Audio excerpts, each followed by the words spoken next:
Recipe જોયા પછી તમે પણ રોટલીનો લોટ વધારે જ બાંધશો। Hello friends, welcome to kitchen art. Friends, આજે આપણે રોટલીના લોટમાંથી એકદમ નવી અને યુનિક રેસીપી બનાવીશું। ફક્ત ઘઉંના લોટમાં પાણી મિક્સ કરો અને બસ ફટાફટ રેસીપી બનાવો। બધા આરામથી બનાવી શકે તેવી સરળ રીતથી આજે આપણે આ રેસીપી બનાવીશું અને બધા ખાધા પછી ખુશ થઈ જશે। તો ચાલો રેસીપી બનાવવાનું શરૂ કરીશું। રેસીપી સારી લાગે તો લાઈક અને શેર કરજો। અને જો તમે મારી ચેનલ ઉપર નવા હોય અને મારી ચેનલને હજુ સબસ્ક્રાઈબ ન કરેલ હોય તો સબસ્ક્રાઈબ કરી બાજુનું બેલ બટન દબાવવાનું ભૂલશો નહીં, જેથી કરીને તમને મારા નવા વિડીયોનું નોટિફિકેશન મળતું રહે। તો સૌથી પહેલાં અહીંયા આપણે 1 વાટકી જેટલો ઘઉંનો લોટ લેશું અને તેમાંથી અડધી વાટકી જેટલો ઘઉંનો લોટ આપણે મિક્સિંગ બાઉલમાં એડ કરી દઈશું। તેમાં ચપટીક મીઠું અને અડધી ચમચી જેટલું તેલ એડ કરશું। હવે બસ પાણી લેશું અને પાણીથી આ લોટને આપણે બાંધી લેશું।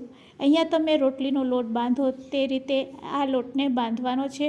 અને જો તમે રોટલી બનાવતા હોય અને લોટ વધી જતો હોય તો તેમાંથી પણ આ રેસીપી તમે બનાવી શકો છો। તો બસ અહીંયા આપણે એ વાતનું ધ્યાન રાખવાનું છે કે લોટ નરમ ન થઈ જાય।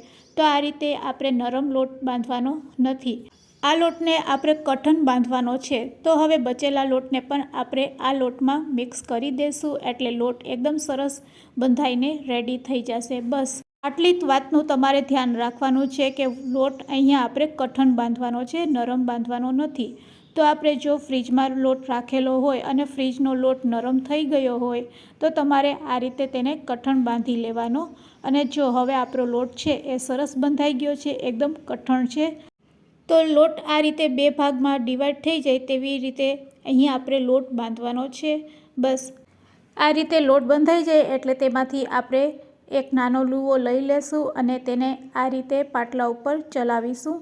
બંને હાથેથી આ રીતે આપણે લોટને ફેરવતા જઈશું અને એક રોલ રેડી કરીશું। તો અહીંયા આપણે પાતળો એવો રોલ રેડી કરીશું અને તેને ચાકુની મદદથી 2 ભાગમાં ડિવાઈડ કરી લેશું।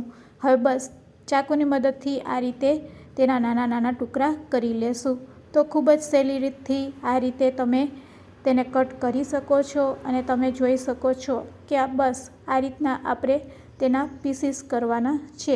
બસ હવે આપણે એક ફોક લેશું, એટલે કે કાંટા ચમચી લેશું અને કાંટા ચમચી ઉપર આ રીતે એક એક ટુકડાને આપણે રાખતા જઈશું અને અંગૂઠાની મદદથી આ રીતે પ્રેસ કરીશું।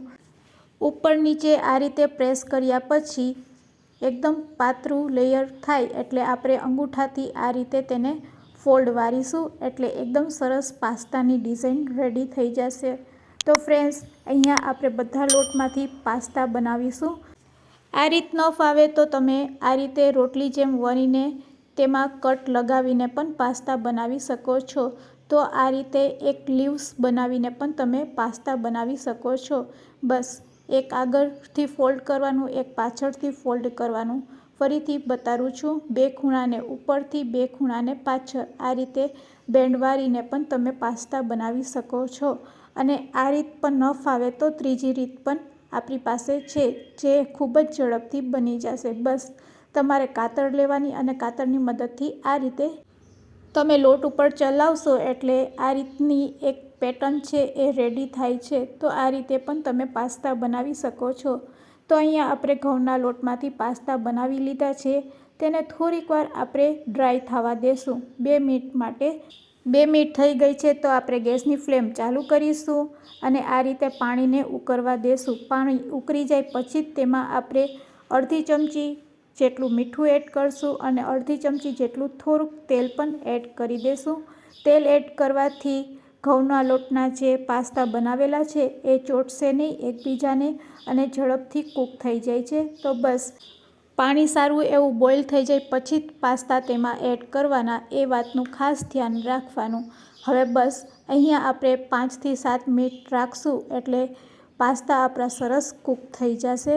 તો 7 મિનિટ થઈ ગઈ છે અને તમે જોઈ શકો છો પાસ્તાનો કલર પણ ચેન્જ થઈ ગયો છે। તો બસ આ રીતે પાસ્તાનો થોડોક કલર ચેન્જ થાય એટલે પાસ્તા આપણા એકદમ સરસ બફાઈ ગયા છે। તો તેને આપણે પાણીમાંથી કાઢી લેશું અને ગેસની ફ્લેમ બંધ કરી દેશું. તો ફ્રેન્ડ્સ, અહીંયા જે પાણી છે તેને આપણે ફેંકવાનું નથી, તેનો આપણે ઉપયોગ પાછળથી કરીશું. તો બસ અહીંયા આપણે પાસ્તાને પણ થોડાક ઠંડા થવા માટે રાખી દેશું. તો હવે આપણે ગેસની ફ્લેમ ચાલુ કરીશું અને એક પેનમાં આપણે 2 ચમચી જેટલું તેલ લેશું. તેલ ગરમ થાય એટલે તેમાં અડધી ચમચી જીરું, 1 ચમચી જેટલું ઝીણું સમારેલું લસણ અને બસ તેમાં આપણે મીડિયમ સાઇઝની એક ડુંગળી ચોપ કરેલી એડ કરી દેશું. હવે તેને સારી રીતે લો ફ્લેમ ઉપર આપણે સાતરી લેશું. હવે તેમાં આપણે સમારેલું લીલું મરચું એડ કરશું.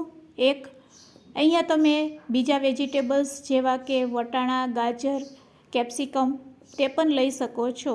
બસ આ રીતે ડુંગળી પછી મરચાં એડ કરવાના અને મરચાં પછી અહીંયા આપણે 1 વાટકી જેટલા ચોપ કરેલા ટમેટાં એડ કરશું.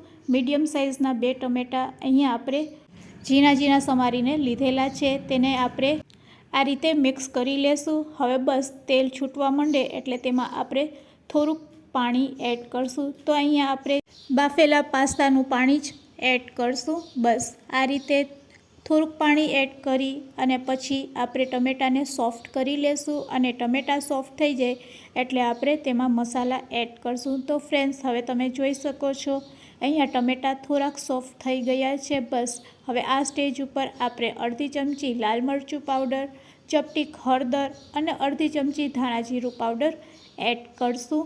ધાણા જીરું પાવડર એડ કર્યા પછી અહીંયા આપણે મીઠું એડ કરશું. પણ મીઠું એડ કરતા સમયે ખાસ ધ્યાન રાખવાનું, કારણ કે આપણે જે પાણીનો ઉપયોગ કરી રહ્યા છે તે બાફેલા પાસ્તાના પાણીમાં આપણે પહેલાંથી જ મીઠું નાખેલું છે. તો અહીંયા આપણે ચપટીક જેટલું જ મીઠું નાખીશું. બસ હવે આપણે આ રીતે ગ્રેવીને મિક્સ કરી લેશું અને ગ્રેવીમાંથી તેલ છૂટું પડે એટલે આપણે બચેલા પાણીને પણ તેમાં એડ કરી દેશું. તો ફ્રેન્ડ્સ, હવે તમે જોઈ શકો છો આ રીતે ગ્રેવીમાંથી તેલ છૂટું પડવા માંડે એટલે બસ આપણે તેમાં 1 વાટકી કે 2 વાટકી જેટલું આપણે પાણી એડ કરી દેશું. તો ફ્રેન્ડ્સ, આ રીતે પાણી એડ કર્યા પછી આપણે તેને ઉકળવા દેશું અને સહેજ ઉકળે એટલે આપણે મેગી મસાલા તેમાં એડ કરી દેશું. અહીંયા જો તમારી પાસે મેગી મસાલા ન હોય તો પેરી મસાલો અથવા તો ઘરમાં કોઈ પણ મસાલો હોય તેનો તમે ઉપયોગ કરી શકો છો. પાઉંભાજીનો મસાલો હોય તો તે પણ એડ કરી શકો છો અને તે ન હોય તો થોડુંક ધાણા જીરું પાવડર તમારે એડ કરી દેવાનું વધારે. બસ હવે આપણે રેડી કરેલા પાસ્તાને તેમાં એડ કરી દેશું અને મીડિયમ ટુ લો ફ્લેમ ઉપર તેને 2 મિનિટ માટે પકાવી લેશું. તો અહીંયા આપણા પાસ્તા છે એ બનીને રેડી થઈ ગયા છે. તો હવે આપણે ગેસની ફ્લેમ બંધ કરી દેશું અને ઉપરથી થોડીક કોથમીર સ્પ્રેડ કરીશું. તો રેડી છે ઘઉંના લોટના મસાલા પાસ્તા અને તેને હવે આપણે સર્વિંગ પ્લેટમાં સર્વ કરીશું. તો ફ્રેન્ડ્સ, પાસ્તા બનાવવાની રીત તમને કેવી લાગી તે મને કમેન્ટ્સમાં જરૂરથી કહેજો. સાથે જ તમે આ રેસીપી ક્યાંથી જોઈ રહ્યા છો તે પણ મને જરૂરથી કહેજો. અને ફ્રેન્ડ્સ, તમને આ રેસીપી સારી લાગી હોય તો તમારા ફ્રેન્ડ્સ, મિત્ર અને ગ્રુપમાં શેર કરવાનું ભૂલશો નહીં. Thanks for watching. ફરી મળીશું એક નવી રેસીપી સાથે.